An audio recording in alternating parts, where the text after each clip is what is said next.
Can I just tell you guys that it is 15 minutes before 2020 and you got me to my goal, which was a very minuscule goal, but nonetheless a goal of 20 subscribers before 2020.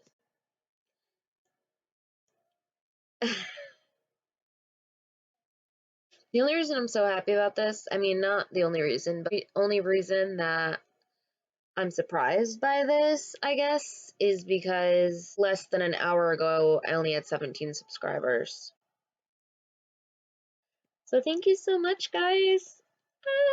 Happy 2020. Happy New Year. Now for adult bedtime stories.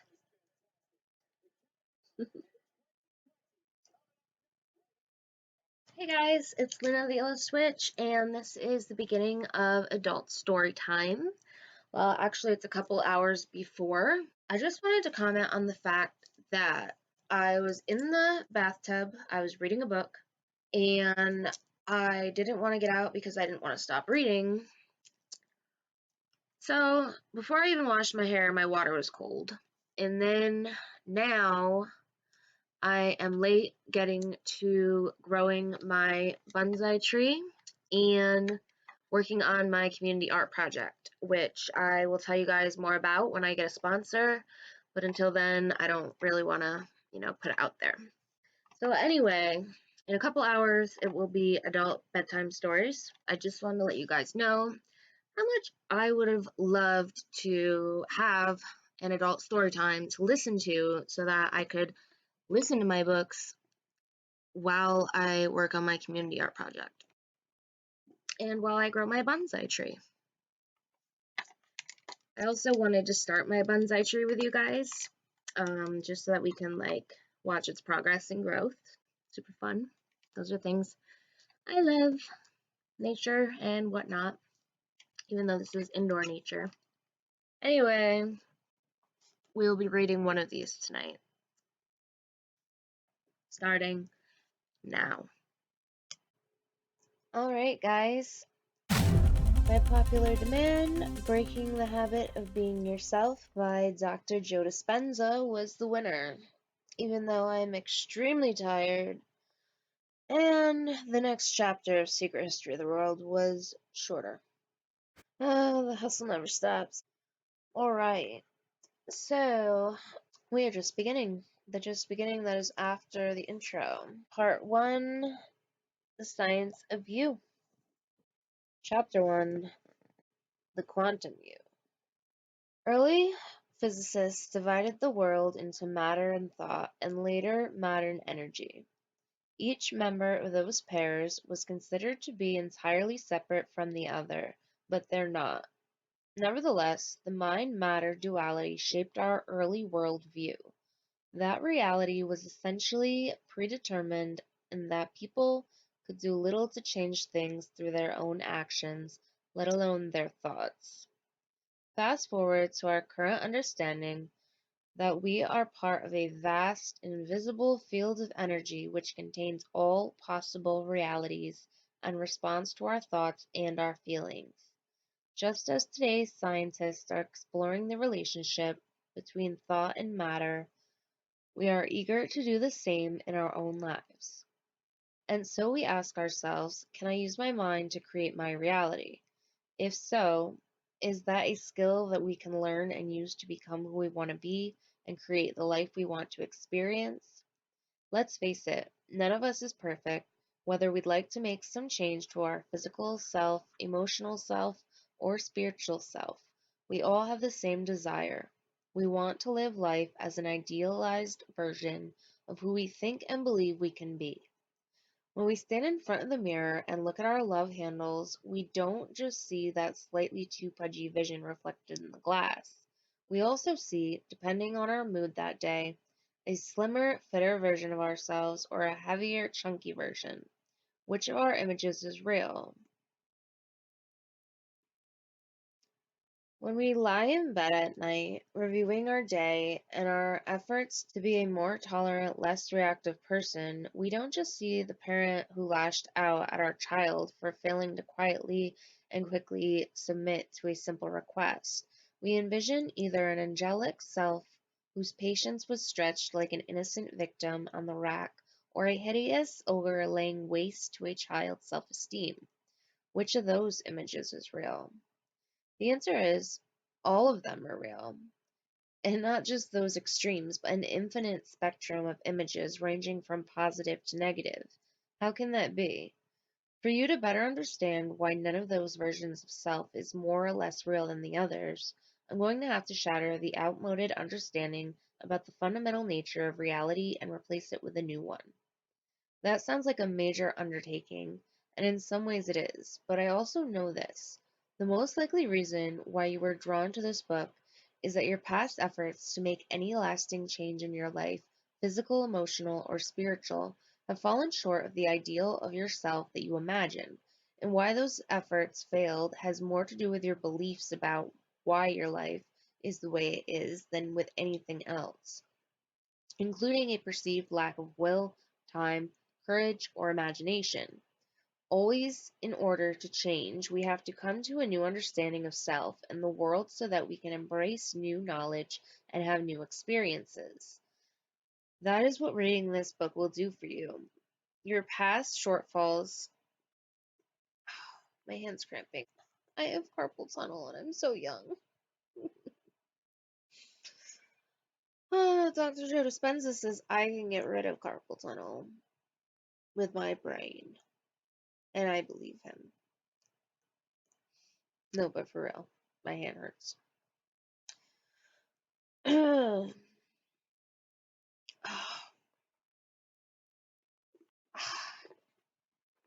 right, I think this is better. Maybe. Okay. Your past shortfalls can be traced at their root to one major oversight.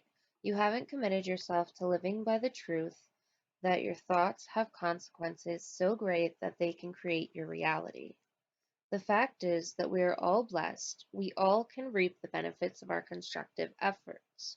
We don't have to settle for our present reality. We can create a new one whenever we choose to.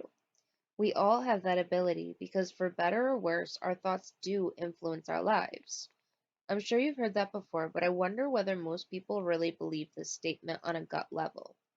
If we truly embraced the notion that our thoughts produce tangible effects in our lives, wouldn't we strive to never let one thought slip by us that we didn't want to experience? And wouldn't we focus our attention on what we want instead of continually obsessing about our problems? Think about it. If you really knew that this principle were true, would you ever miss a day in intentionally creating your desired destiny? To change your life, change your beliefs about the nature of reality. I hope this book will shift your view of how our world operates, convince you that you are more powerful than you knew, and inspire you to demonstrate the understanding that what you think and believe has a profound effect on your world. Until you break from the way you see your present reality, any change in your life will always be haphazard and transitory. You have to overhaul your thinking about why things happen in order to produce enduring and desired outcomes. To do that, you'll need to be open to a new interpretation of what is real and true. To help you shift into this mode of thought and begin to create a life of your choosing, I have to begin with a bit of cosmology, the study of the structure and dynamics of the universe. But don't be alarmed, we're merely going to skim through the nature of reality 101 and how some of our views about it have evolved to reach our present understanding. All of this is to explain, of necessity in a brief and simple way, how it is possible that your thoughts shape your destiny. This chapter just might test your willingness to abandon ideas that have, in a sense, been programmed into you for many years on a conscious and subconscious level.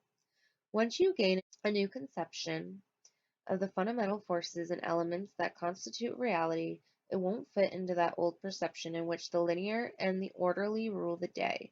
Be prepared to experience some fundamental shifts in understanding. In fact, as you begin to embrace this new outlook, your very makeup as a human being will change. It is my wish that you will no longer be the same person you were when you began.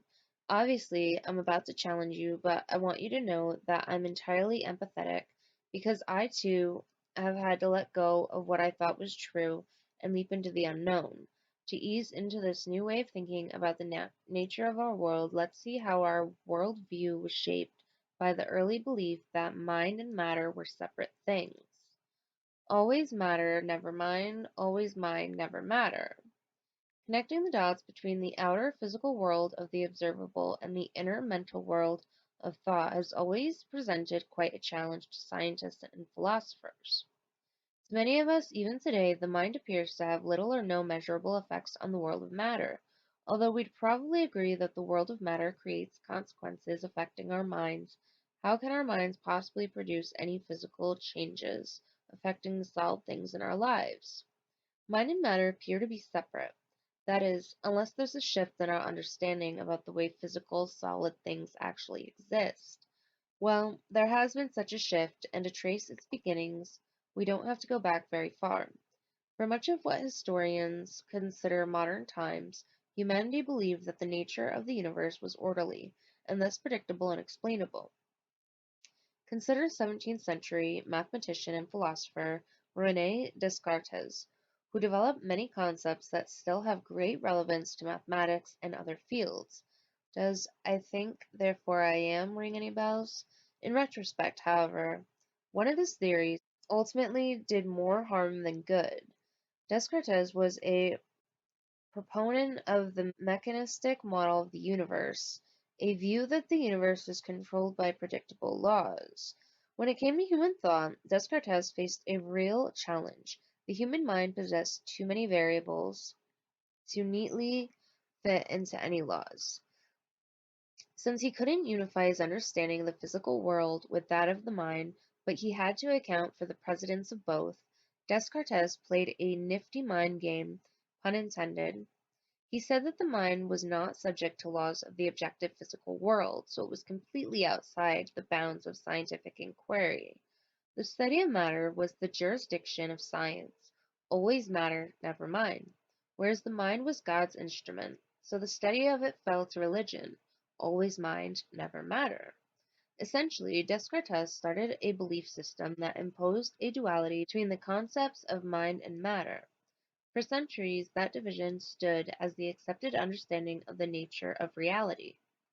Helping to perpetuate Descartes' beliefs were the experiments and theories of Sir Isaac Newton. The English mathematician and scientist not only solidified the concept of the universe as a machine, but he produced a set of laws stating that human beings could precisely determine, calculate, and predict the orderly ways in which the physical world would operate.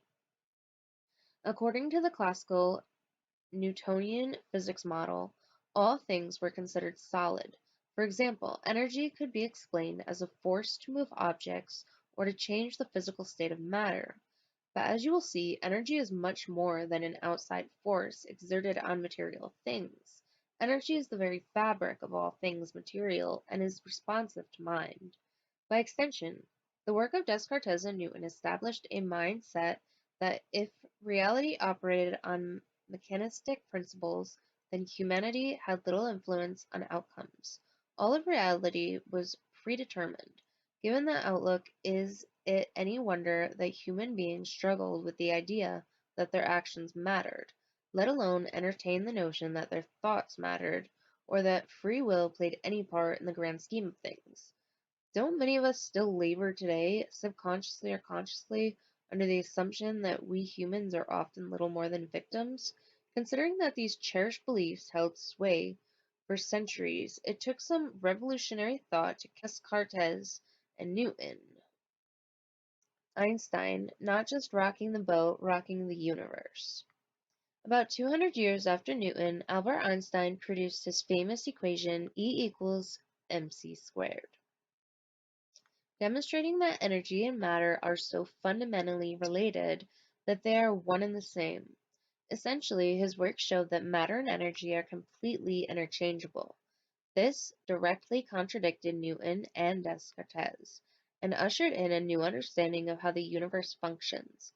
Einstein didn't single handedly crumble our previous view of nature our previous view of the nature of reality, but he did undermine its foundation, and that eventually led to the collapse of some of our narrow, rigid ways of thinking. His theories set off an exploration of the puzzling behavior of light.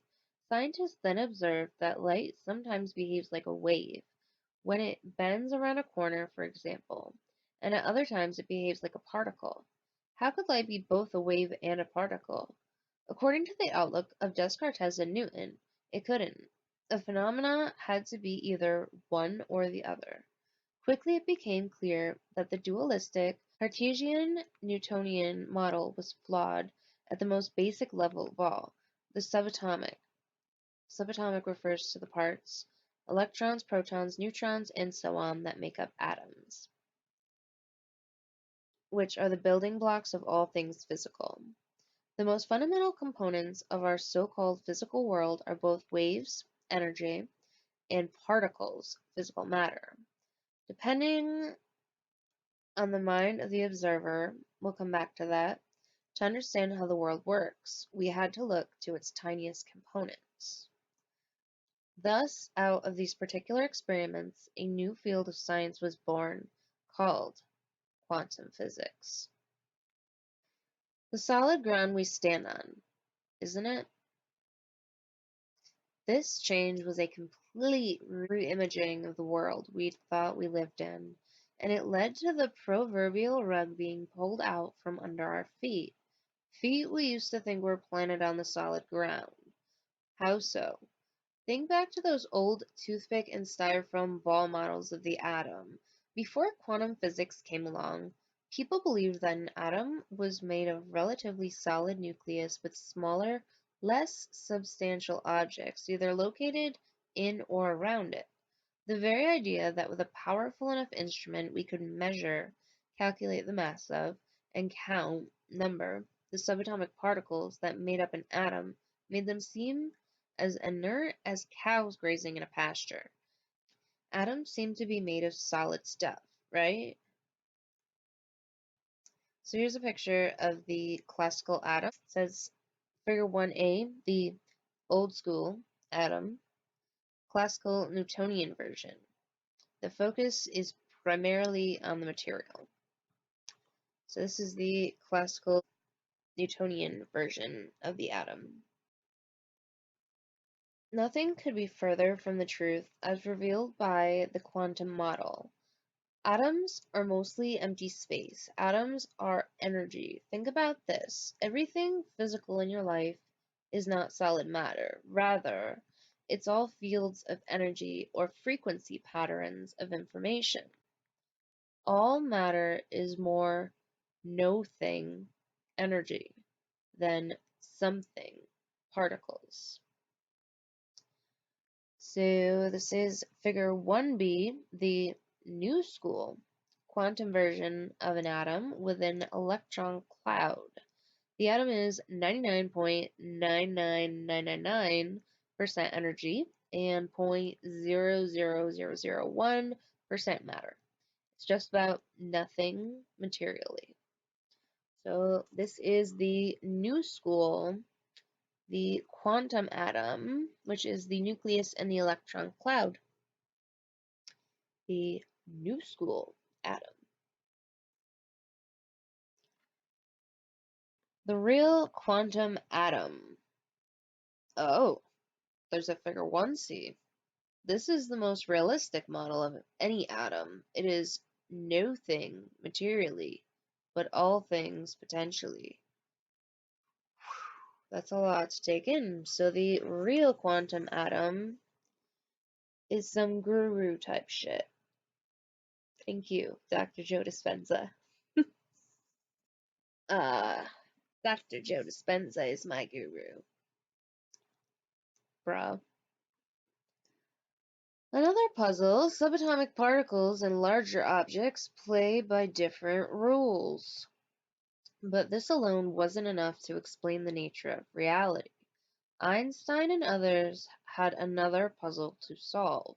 Matter didn't always seem to behave in the same ways. When physicists began observing and measuring the tiny world of the atom, they noticed that at the subatomic level, The fundamental elements of the atom didn't obey the laws of classical physics the way that larger objects did. Events involving objects in the large world were predictable, reproducible, and consistent.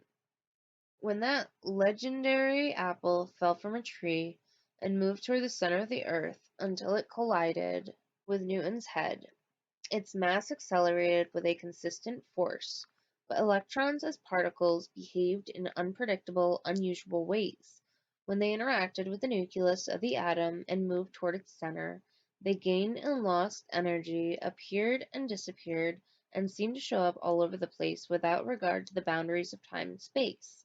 Did the world of the small and the world of the large operate under very different sets of rules? Since subatomic particles, like electrons, were the building blocks of everything in nature, how could they be subject to one set of rules, and the things they made up behave accordingly to another set of rules? From matter to energy, particles pull off the ultimate vanishing act.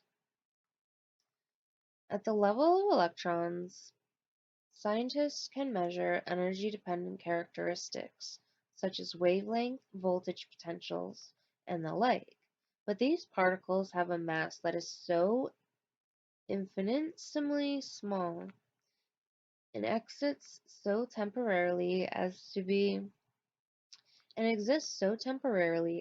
almost non-existent. This is what makes the subatomic world unique. It possesses not just physical qualities, but also energetic qualities. In truth, matter on a subatomic level exists as a momentary phenomena. It's so elusive that it constantly appears and disappears, appearing into three dimensions in time and space, and disappearing into nothing. In the quantum field, in no space, no time, transforming from particle, matter, to wave, energy, and vice versa. But where do particles go when they vanish into thin air? Collapsing the wave function. Yes. Alright, so we got figure 1D here. The electron exists as a wave of probability in one moment, and then in the next moment appears as a solid particle, then disappears into nothing, and then reappears at another location. So we have collapsing the wave function. We have the electron could be anywhere. That is right there. We have the electron appears as a particle. I know it's hard to see when there's pretty much nothing to the atom here. Bear with me. The electron disappears into nothing. No wonder it's hard to see. There's just a dot in the middle there, it's the nucleus. And the electron reappears as a particle.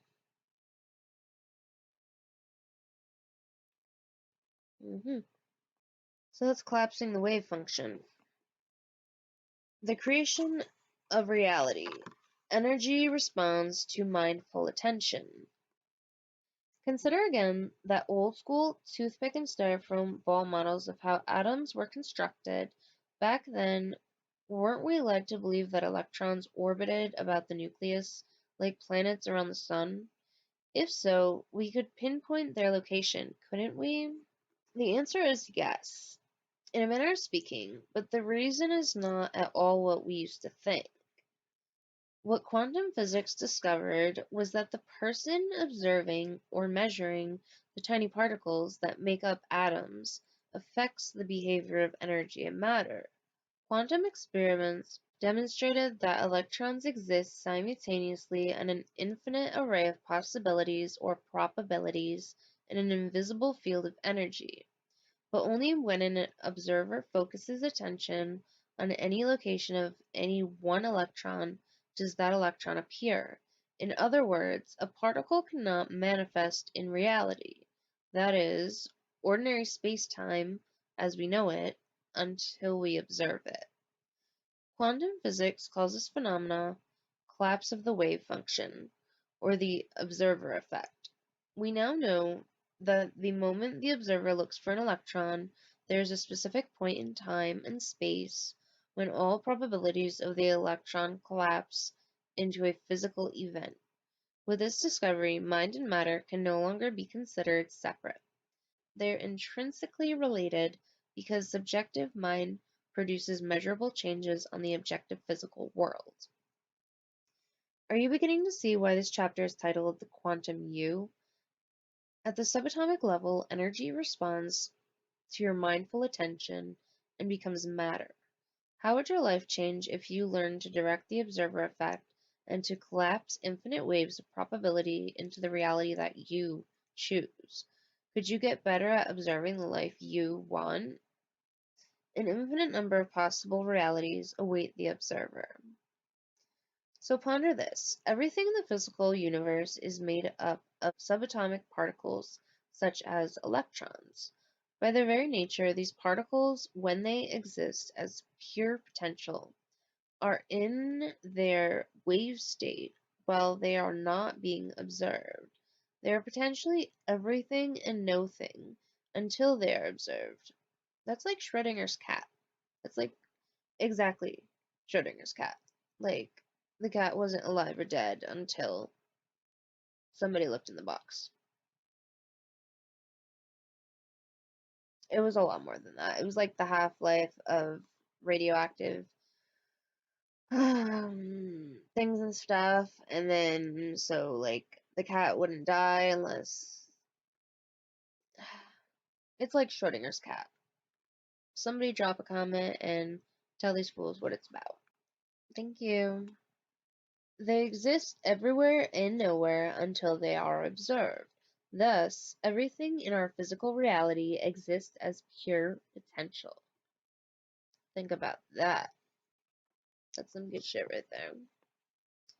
If subatomic particles can exist in an infinite number of possible places simultaneously, we are potentially capable of collapsing into existence an infinite number of possible realities. In other words, if you can imagine a future event in your life based on any one of your personal desires, that reality already exists as a possibility in the quantum field, waiting to be observed by you. If your mind can influence the appearance of an electron, then theoretically it can influence the appearance of any possibility.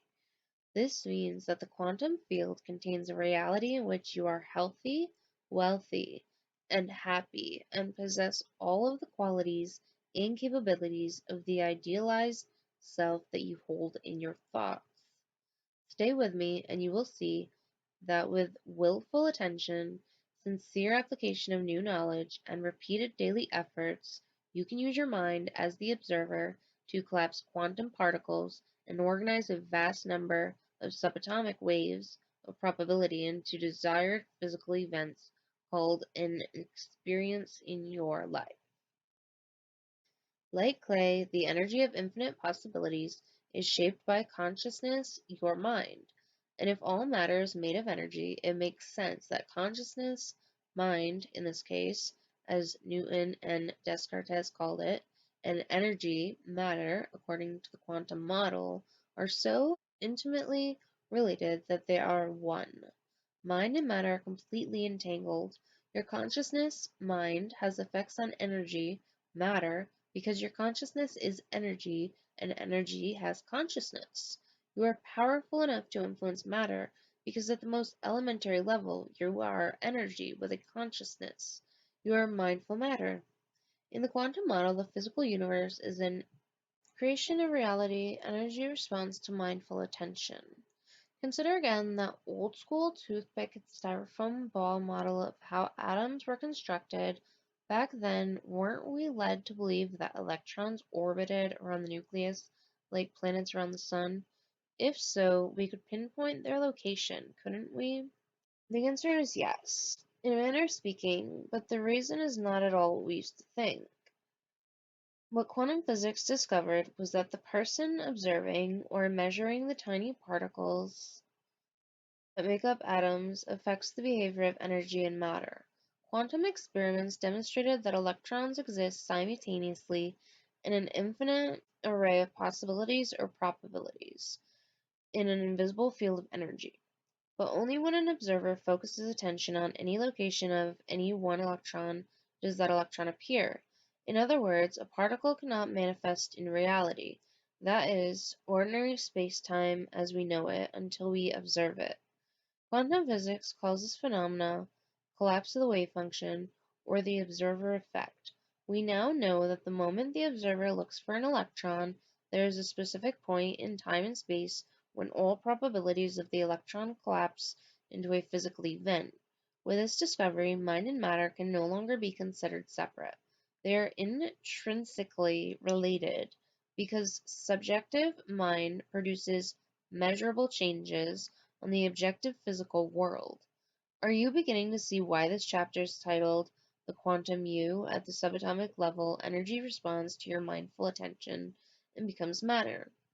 How would your life change if you learned to direct the observer effect and to collapse infinite waves of probability into the reality that you choose? Could you get better at observing the life you want? An infinite number of possible realities await the observer. So ponder this. Everything in the physical universe is made up of subatomic particles such as electrons. By their very nature, these particles, when they exist as pure potential, are in their wave state while they are not being observed. They are potentially everything and no thing until they are observed. They exist everywhere and nowhere until they are observed. Thus, everything in our physical reality exists as pure potential. Atomic particles can exist in an infinite number of possible places simultaneously. We are potentially capable of collapsing into existence an infinite number of possible realities. In other words, if you can imagine a future event in your life based on any one of your personal desires, that reality already exists as a possibility in the quantum field, waiting to be observed by you. If your mind can influence the appearance of an electron, then theoretically it can influence the appearance of any possibility. This means that the quantum field contains a reality in which you are healthy, wealthy, and happy, and possess all the qualities and capabilities of the idealized self that you hold in your thoughts. Stay with me, and you'll see that with willful attention, sincere application of new knowledge, and repeated daily efforts, you can use your mind as the observer to collapse quantum particles and organize a vast number of subatomic waves of probability into a desired physical event called an experience in your life. Like clay, the energy of infinite possibilities is shaped by consciousness, your mind, and if all matter is made of energy, it makes sense that consciousness, mind in this case, as Newton and Descartes called it, and energy, matter, according to the quantum model, are so intimately related that they are one. Matter Mind and matter are completely entangled. Your conscious mind has effects on energy, matter, because your consciousness is energy, and energy has consciousness. You are powerful enough to influence matter. You are powerful enough to influence matter because at the most elementary level, you are energy with a consciousness. You are mindful matter. In the quantum model, the physical universe is an immaterial, interconnected, unified field of information, potentially everything but physically no thing. The quantum universe is just waiting for a conscious observer, you or me, to come along and influence energy in the form of potential matter by using the mind and consciousness, which are themselves energy, to make waves of energetic probabilities coalesce into physical matter, just as the wave of possibility of the electron manifests as a particle within a specific momentary event, we as observers cause a particle or groups of particles to manifest physical experiences in the form of events in our lives. This is crucial to understanding how you can cause an effect or a change in your life. When you learn how to sharpen your skills of observation to intentionally affect your destiny, you are well on your way toward living the ideal version of your life. by becoming the idealized version of yourself. We are connected to everything in the quantum field. Like everything else in the universe, we are, in a sense, connected to a sea of information in a dimension beyond physical space and time. We don't need to be touching or even in close proximity to any physical elements in the quantum field to affect or be affected by them.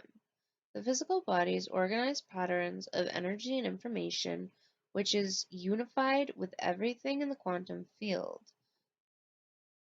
You, like all of us, broadcast a distinct energy pattern or signature. In fact, everything material is always emitting specific patterns of energy, and this energy carries information. Your fluctuating states of mind consciously or unconsciously change that signature on a moment to moment basis because you are more than just a physical body. You are a consciousness using a body and a brain to express different levels of mind. Another way to look at how we humans and the quantum field are interconnected is through the concept of quantum entanglement or quantum non-local connection. Essentially, once two particles can be initially linked in some way, they will always be bonded together beyond space and time. As a result, anything that is done to one will be done to the other, even though they are spatially separated from one another. This means that since we too are made up of particles, we are all implicitly connected beyond space and time. What we do unto others, we do unto ourselves. Think about the implications of this. If you can wrap your mind around this concept, then you'll have to agree that the you that exists in a probable future is already connected to the you in this now, in a dimension beyond this time and space. Stay tuned. By the end of this book, that idea just might seem normal to you. Weird science. Can we affect the past? Since we're all interconnected across distance and time, does this suggest that our thoughts and feelings can influence events in our past as well as those we desire in our future? In July 2000, Israeli doctor Leonard Leibovitch conducted a double-blind, randomized controlled trial involving 3,393 hospital patients, divided into a control group and an intercession group. He set out to see whether prayer could have an effect on their condition. Prayer experiments are great examples of mind affecting matter at a distance. But stay with me here, because everything is not always what it seems.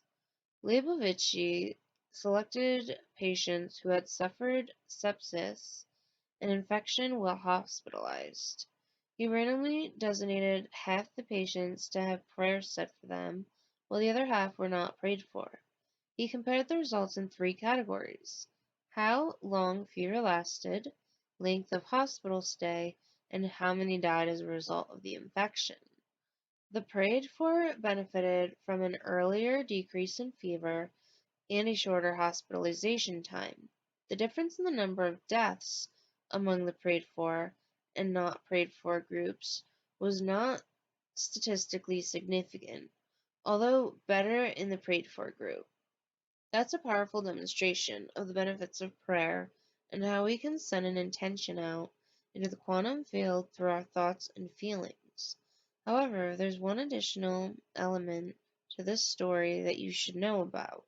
Did it strike you as slightly odd that in July 2000, a hospital would have more than 3,000 cases of infection at once? Was it a very poorly sterilized place, or was some kind of contagion running rampant? Actually, those who were praying weren't praying for patients who were infected in 2000. Instead, unbeknownst to them, they were praying for lists of people who had been in the hospital from 1990 to 1996, 4 to 10 years prior to the experiment. The prayed for patients actually got better during the 1990s from the experiment conducted years later. Let me say this another way. The patients who were prayed for in 2000 all showed measurable changes in health, but those changes took effect years before. A statistical analysis of this experiment proved that these effects were far beyond coincidence. This demonstrates that our intentions, our thoughts and feelings, and our prayers not only affect our present or future, but they can actually affect our past as well. Yeah, boy. That's what I'm talking about. Okay.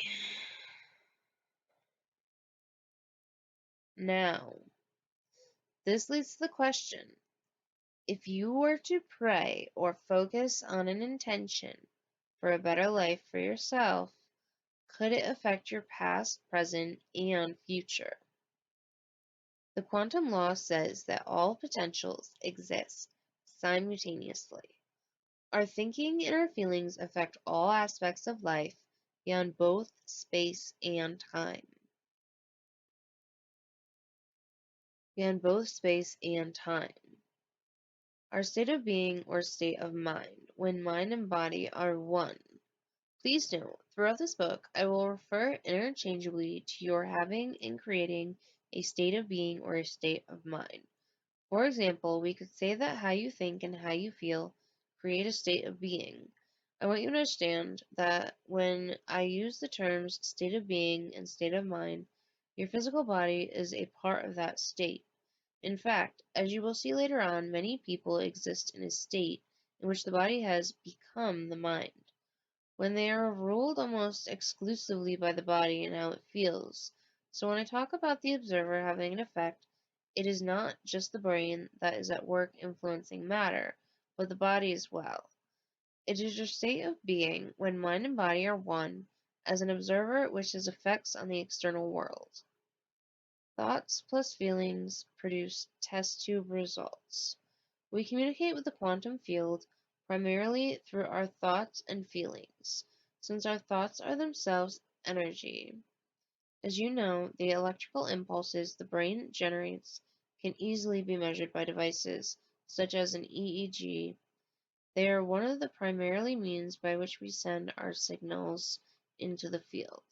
Before I go into greater detail on how this works, I want to share with you a remarkable study that demonstrates how our thoughts and feelings influence matter. Cellular biologist Glenn Rain, PhD, conceived of a series of experiments to test healers' abilities to affect biological systems. Since DNA is more stable than substances, such as cells or bacterial cultures, he decided to have healers hold test tubes containing DNA. The study took place at the Heart Math Research Center in California. The folks there have conducted extraordinary research into the physiology of emotions, heart-brain interactions, and much more. Essentially, they and others have documented a specific link between our emotional states and our heart rhythms. When we have negative emotions, such as anger and fear, our heart rhythms become erratic and disorganized. In contrast, positive emotions, love and joy for instance, produce highly ordered, coherent patterns that heart math researchers refer to as heart coherence. In Dr. Rain's experiment, he first studied a group of 10 individuals who were well practiced in using techniques that heart math teaches to build heart-focused coherence. They applied the techniques to produce strong, elevated feelings such as love and appreciation. Then, for 2 minutes, they held vials containing DNA samples suspended in deionized water. When those samples were analyzed, no statistically significant changes had occurred. A second group of trained participants did the same thing, but instead of just creating positive emotions, a feeling of love and appreciation, they simultaneously held an intention a thought to either wind or unwind the strands of DNA. This group produced statistically significant changes in the conformation shape of the DNA samples. In some cases, the DNA was wound or unwound as much as 25%. Bro, 25% is a lot in an experiment. Like, it might as well be a lot. For real. Woof. A third group of trained subjects held a clear intent to change the DNA. They were instructed not to enter into a positive emotional state. In other words, they were only using thought, intention, to affect the matter.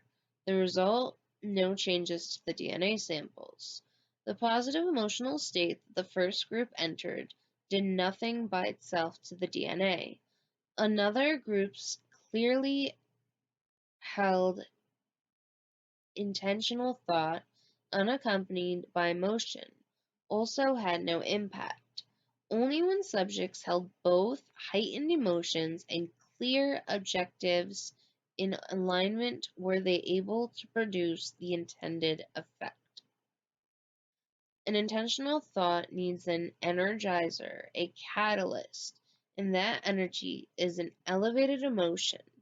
Heart and mind working together, feelings and thoughts unified in a state of being.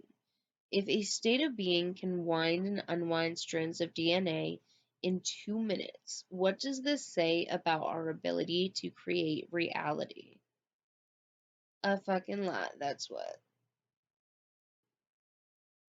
When the HeartMath experiment demonstrates is that the quantum field doesn't respond simply to our wishes, our emotional requests. It doesn't just respond to our aims, our thoughts. It only responds when those two are aligned or coherent. That is, when they are broadcasting the same signal. When we combine an elevated emotion with an open heart and a conscious intention with clear thought, we signal the field to respond in amazing ways. The quantum field responds not to what we want, it responds to who we are being. Thoughts and feelings broadcasting our electromagnetic signal to the quantum field. Since every potential in the universe is a wave of probability that has an electromagnetic field and is energetic in nature, it makes sense that our thoughts and feelings are no exception. I find it a useful model to think of thoughts as the electrical charge in the quantum field, and feelings as the magnetic charge in the field. The thoughts we think send an electrical signal out into the field. The feelings we generate magnetically draw events back to us. Together, how we think and how we feel produce a state of being, which generates an electromagnetic signature that influences every atom in our world. Well, it's like the holographic universe. This should prompt us to ask, what am I broadcasting, consciously or unconsciously, on a daily basis? All potential experiences exist as electromagnetic signatures in the quantum field. There are an infinite number of potential electromagnetic signatures for genius, for wealth, for freedom, for health that already exist as a frequency pattern of energy. If you could create a new electromagnetic field by changing your state of being, which matches that potential in the quantum field of information, is it possible that your body would be drawn to that event or that event would find you? Electromagnetic potentials in the quantum field. Okay, so there's a picture. And it's figure 1E, it's all potential experiences exist in the quantum field as a sea of infinite possibilities. When you change your electromagnetic signature by changing how you think and feel to match one that already exists in the field, your body will be drawn to that event. You will move into a new line of time, or the event will find you in your new reality. Alright, so let's check this out. It appears this little guy, that's you. Okay? Yeah, that's you. And this is now, where you are right there. That's the past. It's the future. And your electromagnetic field is that little flower around you there. So the joyful event that finds you is that arrow going down, or the change in the timeline is over there. And the potentials in the quantum field, like wealth and its soulmate, are up here. So if you change, if you change your timeline, change your electromagnetic field, then the events can find you, or you will align with them. To experience change, observe a new outcome with a new mind. Quite simply, our routine, known thoughts, and feelings perpetuate the same state of being, which creates the same behaviors and creates the same reality. So, if we want to change some aspect of our reality, we have to think, feel, and act in new ways. We have to be different in terms of our responses to experiences. We have to become someone else. We have to create a new state of mind. We need to observe a new outcome with that new mind. From a quantum standpoint, we have to create a different state of being as an observer and generate a new electromagnetic signature. When we do, we will match a potential reality in the field that exists only as an electromagnetic potential. Once that match exists between who we are being, what we are broadcasting, and the electromagnetic potential in the field, we will be pulled towards that potential reality, or it will find us. I know that it's frustrating when life seems to produce an endless succession of minor variations on the same negative outcomes, but as long as you stay the same person, as long as your electromagnetic signature remains the same, you can't expect a new outcome. To change your life is to change your energy, to make an elemental change in your mind and emotions. If you want a new outcome, you will have to break the habit of being yourself and reinvent a new self. You'd think that'd be the end of the chapter. It's not. Change requires coherence. Align your thoughts and feelings. What do your state of being and a laser have in common? I'll make this connection illustrate another thing you need to know if you want to change your life. A laser is an example of a very coherent signal. When physicists talk about a coherent signal, they are referring to a signal made up of waves that are in phase. Their troughs, low points, and crests, high points, are parallel. When those waves are coherent, they are much more powerful. Wave patterns. So this is Figure 1F. When waves are in phase and rhythmic, they are more powerful than when they are out of phase. So the top is coherent waves and the bottom is incoherent waves. Coherent waves, incoherent waves.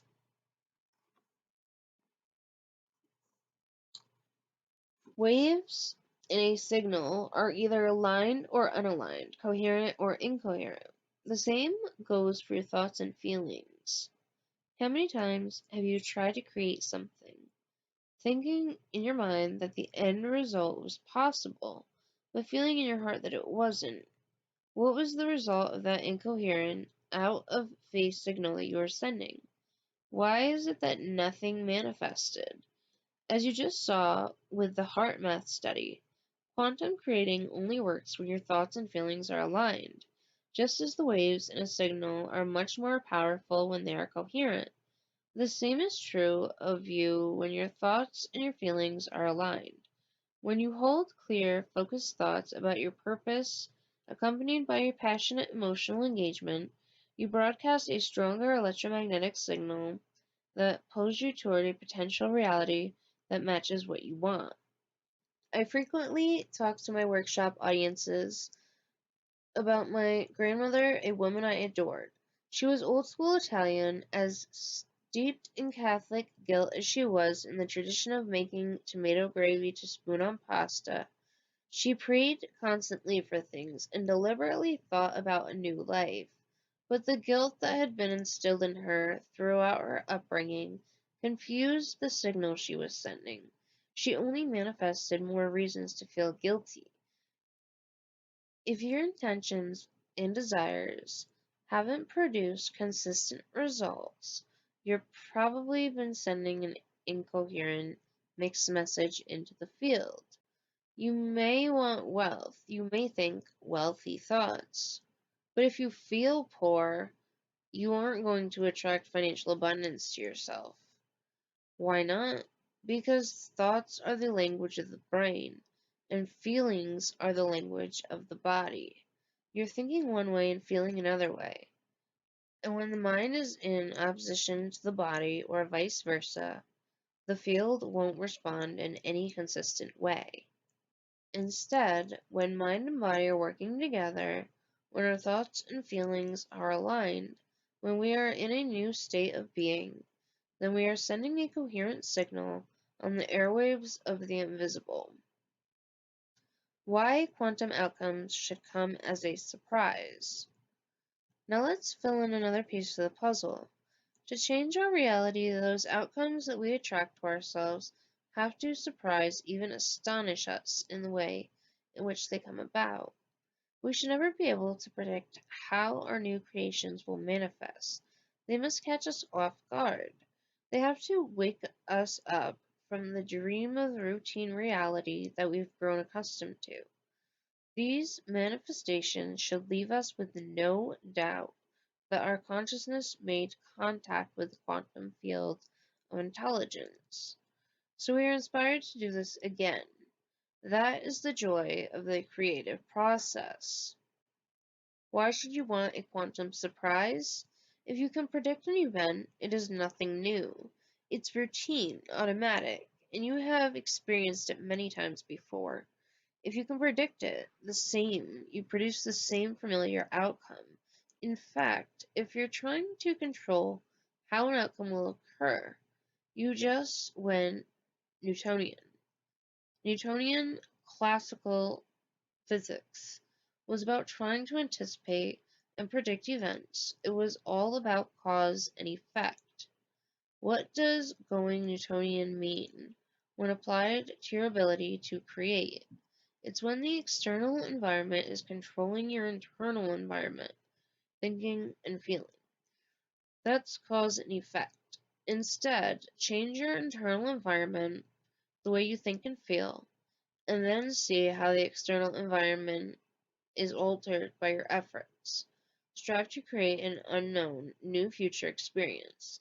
Then, when an unforeseen event occurs in your favor, you will be pleasantly surprised. You just became a quantum creator. You just went from cause and effect to causing an effect. Hold a clear intention of what you want, but leave the how details to the unpredictable quantum field. Let it orchestrate an event in your life in a way that is just right for you. If you're going to expect anything, expect the unexpected. Surrender, trust, and let go of how a desired event will unfold.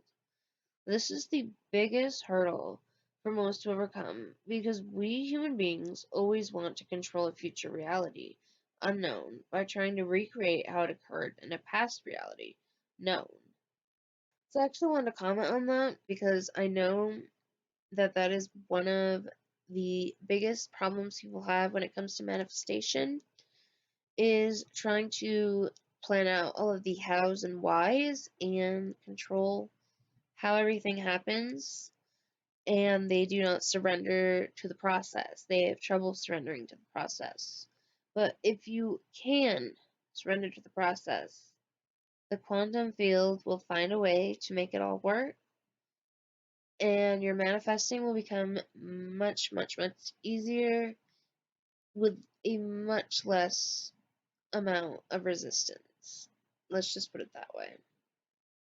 Surrender to the process. Don't worry about how, don't worry about why.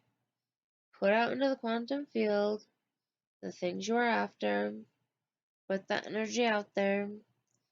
Think, feel, surrender to the process. The quantum field has your back along with the universe. Okay. Quantum creating, giving thanks before receiving an outcome. So this is about, I don't know if you guys have seen any of my manifesting videos where we talk about in the morning when you wake up, write down 3 things that you're grateful for, and at bedtime, write down 3 things that you are grateful for before you go to sleep. Quantum creating, giving thanks before receiving an outcome. I've just talked about aligning our thoughts and feelings to produce the result we want. Yes, in the process, letting go of the details surrounding how that event will come about. That's a leaping of faith, and it is necessary if we are to exchange a life of humdrum, predictable outcomes for a joyful life of new experiences and quantum surprises. But we'll need to make yet another leap of faith to bring what we want into reality. Under what circumstances are you typically grateful? You may answer, I'm grateful for my family, the nice home I have, my friends, and my job. What those things have in common is that they're already in your life. Generally, we are grateful for something that already happened or is already present in our lives. You and I have been conditioned into believing that we need a reason for joy, a motivation to feel gratitude, grounds to be in a state of love. That's relying on external reality to make us feel different internally. It's Newton's model. The new model of reality challenges us as quantum creators to change something within us, in mind, in body, in our thoughts and feelings, before we can experience the physical evidence with our senses. Can you give thanks and feel the elevated emotions associated with a desired event before it occurs? Can you imagine that reality so completely Can you imagine that reality so completely that you begin to be in that future now, in that future life now? In terms of quantum creating, can you give thanks for something that exists as a potential in the quantum field but has not yet happened in your reality? If so, you are moving from cause and effect, wanting for something outside of you to make a change inside of you, to causing an effect, changing something inside of you to produce an effect outside of you. When you are in a state of gratitude, you transmit a signal into the field that an event has already occurred. Gratitude is more than an intellectual thought process. You have to feel as though whatever you want is in your reality at this very moment. Thus, your body, which only understands feelings, must be convinced that it has the emotional of the future experience, quotient of the future experience happening to you now. Universal intelligence and the quantum field. I hope by now you agree on some basic underlying concepts of the quantum model, that all physical reality is primarily energy existing in a vast web that is interconnected across space and time. That web, the quantum field, holds all probabilities, which we can collapse into reality through our thoughts, consciousness, observation, feelings, and state of being.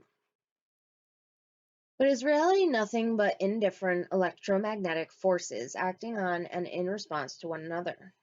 Is the animating spirit within us simply a function of biology and randomness? I've had conversations with people who hold this view. Ultimately, the discussion leads to a dialogue that goes something like this. Where does the intelligence that keeps our heart beating come from? That's a part of the autonomic nervous system. Where is that system located? The brain. The brain's limbic system is part of the autonomic nervous system. And within the brain, are there specific tissues that are responsible for keeping the heart beating? Yes. What are those tissues made up of? Cells. And what are those cells made up of? Molecules. What are those molecules made up of? Atoms. And what are those atoms made up of? Subatomic particles. And what are those subatomic particles primarily composed of? Energy.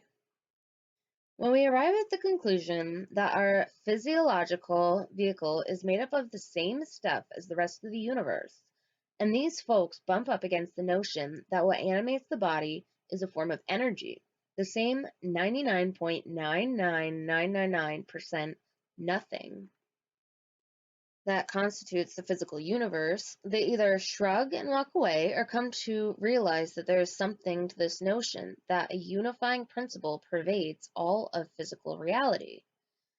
Isn't it ironic, then, that we keep all of our attention on the 0.00001% of reality that is physical? Are we missing something? If this nothing consists of energy waves that carry information, and this force organizes our physical structures and their functioning, then it certainly makes sense to refer to the quantum field as an invisible intelligence. And since energy is at the basis of all physical reality, that intelligence I've just described to you has organized itself into matter. Think of the preceding conversation as a kind of template for how this intelligence has constructed reality. The quantum field is invisible potential energy that is able to organize itself from energy to subatomic particles, to atoms to molecules, and on up the line to everything. From a physiological perspective, it organizes molecules into cells, into tissues, into organs, into your system, and finally into the body as a whole. Put another way, this potential energy lowers itself as a frequency of wave patterns until it appears as solid. It is this universal intelligence that gives life to that field and everything in it, including you and me. This power is the same universal mind that animates every aspect of the material universe. This intelligence keeps our hearts beating and our stomachs digesting food and oversees an incalculable number of chemical reactions per second that take place in every cell. Moreover, the same consciousness prompts trees to grow fruit and causes distant galaxies to form and collapse. Because it exists in all places and times and exerts its power within us and all around us, this intelligence is both personal and universal. As an extension of this intelligence, we can emulate it. Understand that this universe intelligence possesses the same awareness that makes us individuals, consciousness or mindfulness. Even though this power is universal and objective, it does possess a consciousness, an awareness of self, and its own ability to move and act within the material universe. It is also completely mindful on all levels, not just of itself, but of you and me. Because this consciousness notices everything it observes and pays attention to us, it is aware of our thoughts, our dreams, our behaviors, and our desires. It observes everything into physical form. How can a consciousness that has created all of life, that expends the energy and will to consistently regulate every function of our bodies to keep us alive, that has expressed such a deep and abiding interest in us, be anything but pure love? We've talked about two aspects of consciousness, the objective consciousness, intelligence of the field, and the subjective consciousness that is a free-willed, self-aware individual. When we emulate the properties of this awareness, we are becoming creators. When we feel resonance with this loving intelligence, we become like it. This intelligence will orchestrate an event, an energetic response to match whatever the subjective mind puts out into the quantum field. When our will matches its will, when our minds match its mind, when our love for life matches its love for life, we are enacting this universal consciousness. We become the elevated power that transcends the past, heals the present, and opens doors to the future. We get back what we send out. That is the like attracts like. Here's how this orchestration of events works in our lives. If we've experienced suffering and within our minds and bodies we hold that suffering and express it through our thoughts and feelings, we broadcast that energetic signature into the field. The universal intelligence responds by sending into our lives another event that will reproduce the same intellectual and emotional response. Our thoughts send the signal out, I am suffering, and our emotions, I am suffering, draw into our lives an event to match that emotional frequency. That is, a good reason to suffer. In a very real sense, we are asking for proof of the existence of the universal intelligence at all times. and it sends us feedback in our external environment at all times. This is how powerful we are. The question at the heart of this book is this: why don't we send out a signal that will produce a positive outcome for us? How can we change so that the signal we send out matches what we intend to produce in our lives? We will change when we fully commit to the belief that by choosing the thought signal we send out, we will produce an effect that is observable and unexpected. With this objective intelligence, we are not punished for our sins, that is, our thoughts, feelings, and actions, but by them. When we project into the field a signal based on the thoughts and feelings, such as suffering, produced by some undesirable experiences in our past, it is any wonder that the field responds in the same negative way. How many times have you uttered these words or very similar ones? I can't believe it. Why does this always happen to me? Based on your new understanding of the nature of reality, do you now see that those statements reflect your acceptance of the Newtonian Cartesian model, in which you are a victim of cause and effect? Do you see that you are fully capable of causing an effect yourself? Do you see that instead of responding in the manner above, you could be asking yourself, how can I think, feel, and behave differently to produce the effect result that I want? Our mission then is to willfully move into the state of consciousness that allows us to connect to universal intelligence, make direct contact with the field of possibilities, and send out a clear signal that we truly expect to change and to see the results that we want in the form of feedback produced in our lives. Ask for quantum feedback. When you do create purposefully, request a sign from the quantum consciousness that you have made contact with it. Dare to ask for synchronicities related to your specific desired outcomes. When you do, you are being bold enough to want to know that this consciousness is real and that it is aware of your efforts. Once you accept this, then you can create in a state of joy and inspiration. This principle asks us to lay down what we think we know, surrender to the unknown, then observe the effects in the form of feedback in our lives. And that is the best way we learn. When we get positive indications, when we see our external circumstance shift into a favorable direction, we know that whatever we did inside of us was right. Naturally, we'll remember what we did so we can do it again. So when events begin to occur in your life, you can choose to be like a scientist in a process of discovery. Why not monitor any changes to see that the universe is favorable to your efforts and prove to yourself that you are that powerful? So how can we connect with that state of consciousness? Quantum physics is nonsense. Newtonian physics postulated that there's always a linear series of interactions that are predictable and repeatable. You know, if A plus B equals C, then C plus D plus E equals F. But in the wacky world of the quantum model of reality, everything is intercommunicating within a higher dimensional field of information that is holistically entangled beyond space and time as we know it. Whew. The book actually says that. Whew. One reason why quantum physics is so elusive is that for years we have been accustomed to thinking based on our senses. If we measure and reaffirm reality with our senses, we are stuck in the Newtonian paradigm. Instead, the quantum model demands that our understanding of reality not be based on our senses. Quantum physics is nonsense. In the process of creating future reality via the quantum model, our senses should be the last to experience what the mind has created. The very last thing we experience is sensory feedback. Why?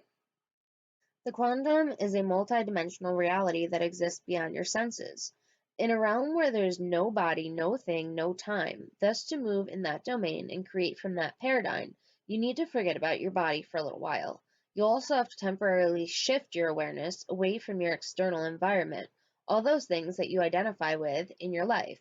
Your spouse, your kids, your possessions, and your problems are all part of your identity. Through them, your identity with the outer world, and finally, you will have to lose track of linear time. That is, in the moment when you are intentionally observing a potential future experience, you will have to be so present that your mind no longer vacillates between memories of the past and expectations of a same as usual future.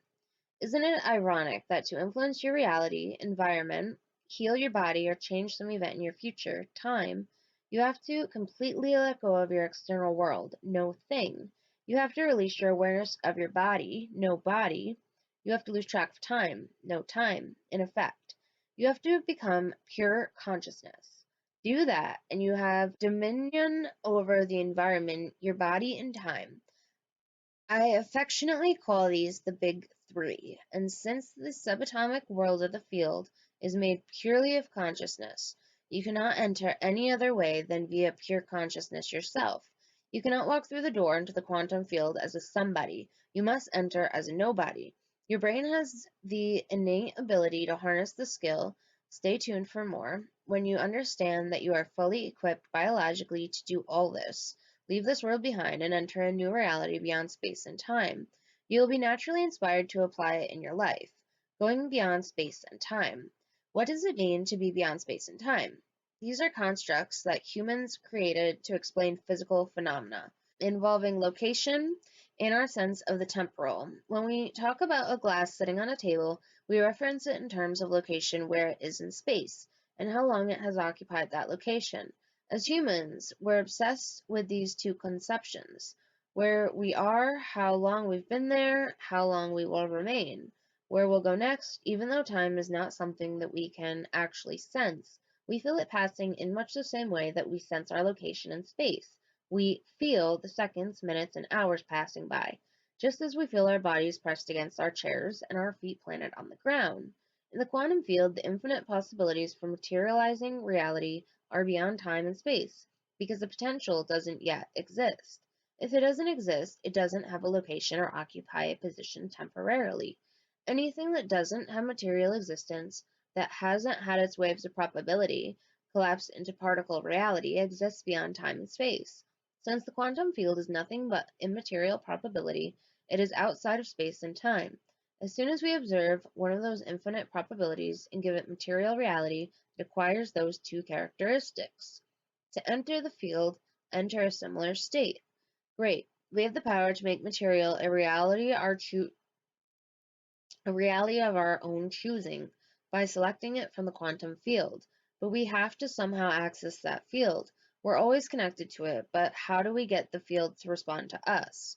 If we're constantly emitting energy and therefore sending information to the field and receiving information from it, how do we communicate more effectively with it? In upcoming chapters, I will talk at length about how to enter the field. For now, what you need to know is that to enter the field, which exists beyond space and time, you have to enter a similar state. Do you ever have any experiences when time and space seem to disappear? Think of those moments when you're driving and your thoughts are focused on some concern you have. When that happens, you forget about your body. You are no longer aware of how you feel in space. You forget about the environment. The external world appears. The external world disappears, and you forget about time. You have no idea how long you are tranced out. At moments like these, you've been at the threshold of the door that allows you to enter the quantum field and gain access to working with the universal intelligence.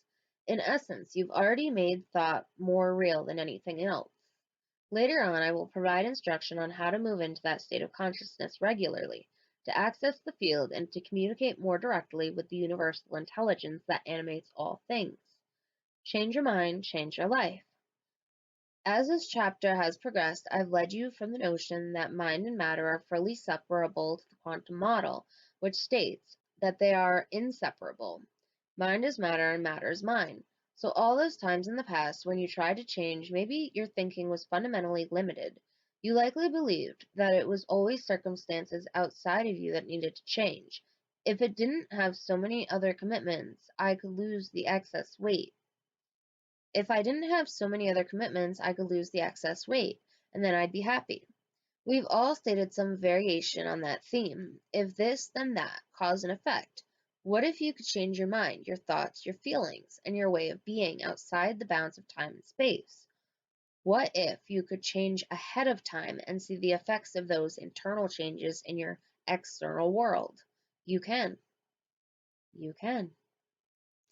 What has profoundly and positively changed my life, and the lives of so many others, is the understanding that changing one's mind, and thereby having new experiences and getting new insights, is simply a matter of breaking the habit of being oneself.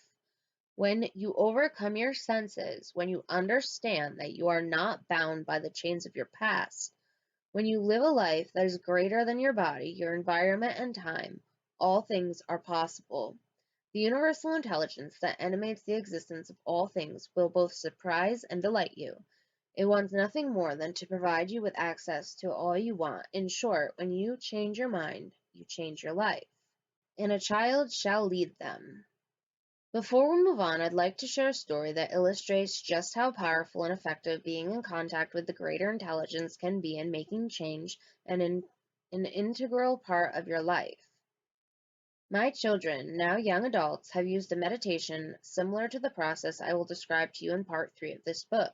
As a result of practicing these techniques, they've manifested some remarkable adventures. Since their childhood, we've had an agreement that they work on creating material things or events that they want to experience. However, our rule is that I don't interfere or assist with producing the outcome. They have to create intended realities on their own, using their minds and interacting with the quantum field. My 20-something daughter studies art in college. It was springtime, and I asked what she wanted to manifest during an upcoming summer break. She had a laundry list. Instead of the typical college student home for the summer job, she wanted to work in Italy, learn and experience new things, visit at least 6 Italian cities, and spend 1 week in Florence, since she had friends there. She wanted to work for the first 6 weeks of the summer, making a decent wage, then spend the rest of the break at home. I commended my daughter for her clear vision of what she wanted, and reminded her that the universal intelligence would orchestrate the way her dream summer would manifest. She would take care of the what, a greater consciousness would handle the how. Since my daughter is practiced in the art of thinking and feeling ahead of the actual experience, I merely reminded her to not only set an intention every day with regard to what the summer would look like, what people she would see, what events would transpire, what places she would visit, but also to feel what it would be like to experience these things. I asked her to create the vision in her mind until it was so clear and real that the thought she was thinking became the experience, and her brain's synapses began to write that information as if it was reality. If she was still being the young woman in the dorm room with a dream of going to Italy, then she was still the same person living the same reality. So while it was still March, she had to begin being that young woman who'd been in Italy for half the summer. No problem, she said. She'd had experiences like this before, when she wanted to be in a music video and when she wanted to experience an unlimited shopping spree. Both of these transpired in perfect elegance. I then reminded my daughter, you can't get up from your mental creation of this experience as the same person you were when you sat down.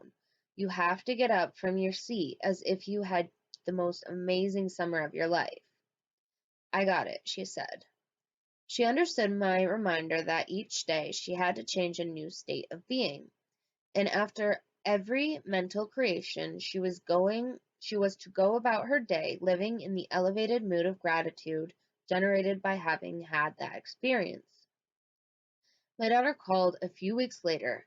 Dad, the university is offering an art history summer course in Italy. I can get the cost of the program and all expenses down from 7,000 to 4,000. Can you help pay for that? Well, it's not that I'm an unsupportive parent, but this didn't strike me as what she had originally stated as her target. She was trying to force and control the outcome of this possible destiny, instead of allowing the quantum field to orchestrate the events in a way that was right for her. I advised her to really inhabit that Italian trip and to think, feel, speak, and dream in Italian until she got lost in the experience. A few weeks later, when she called again, her excitement was palpable. She had been in the library chatting with her art history teacher, and they eventually slipped into speaking Italian. Both spoke the language fluently. At that point, her teacher said, I just remembered, one of my colleagues needs someone to teach level 1 Italian to some American students who will be studying in Italy this summer. Of course, my daughter was hired. Get this, not only would she be paid to teach, all expenses covered, but she would be in 6 different cities in Italy for 6 weeks, spend the last week in Florence, and be able to be home for the second half of the summer. She manifested her dream job in every aspect of her original vision. This wasn't a case of a young woman pursuing this opportunity with the traditional dog determination to find a program, searching the internet, hounding professors, and so forth. Instead of following cause and effect, my daughter changed her state of being to the extent that she was causing an effect. She was living by the quantum law. As she electromagnetically connected to an intended destiny that existed in the quantum, her body was then drawn to the future event. The experience found her. The outcome was unpredictable. It came in a way that she in no way expected. It was synchronistic, and there was no doubt that it was the result of her internal efforts. Think about that for a moment. What opportunities are out there waiting to find you? Who are you being in this moment and every other moment? Is your being that way going to attract to you all that you desire? Can you change your state of being? And once you inhabit a new mind, can you observe a new destiny? The answers are what the rest of this book is all about.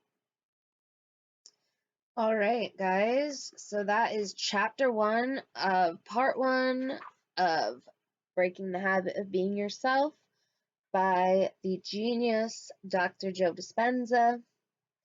Next time on Adult Storytime, we will either be reading Chapter 4 of The Secret History of the World by Mark Booth, or we will be reading Chapter 2, Overcoming Your Environment.